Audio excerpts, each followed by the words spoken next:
काय दारू काय त्याच्यामुळे जास्त दिवस जगाकच नाही ऐकलं.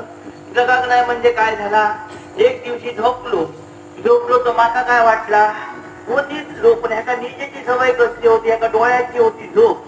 डोळ्याची झोप असल्यामुळे डोळे उघडे ठेवल्यानं निघलो तो माका वाटला का आम्ही आपली गेले आणि बघले त्याचे डोळे असे उघडे असत, तोंड उघडा. आणि म्हटलं हो गेलो काय काय, मला हाक मारलंय काय, हो उठा हो उठा. हो तो हलाक तयार नाही, आरड दिले मारून. माका वाटलं हो गेलो. आरड मारतून शेजारी सगळ्या तयारीतच होते, पैसे कुराडी घेऊन सगळे इले. आले तिरडी बांधल्याने उचलल्याने घेऊन गेले. सरणार ठेवल्याने चारही वाटेन जेव्हा कसुरी पेटवून राहिले तेव्हा या काही जा आता माका बाहेर काढा, आता माका बाहेर काढा. काही येत नको म्हटलं, ताण्याने गुंतून टाकला तो ऐकलं, चितो जाळून टाकल्याने. आणि त्याच्या 4 दिवसापासून आतापर्यंत घो मेलो. मग आता करत नाही काय म्हातारा, मग आता कला